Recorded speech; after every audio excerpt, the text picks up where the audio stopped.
अच्छा जी, सबसे पहले हम ये खजूर की गुठलियों का आपको प्रैक्टिकल करके दिखा रहे हैं।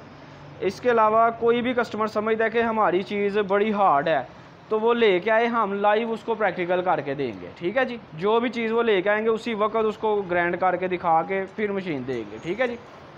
अभी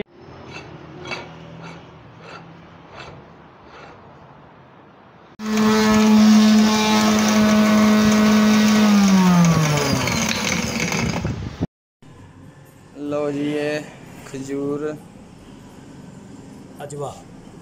अच्छा जी, अजवा हाँ खजूर जी, दिए अजवा गिटका खजूर दिया मेरे बीज 5 मिनट बाद ये ऐसे हो गए हैं।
सही बात है।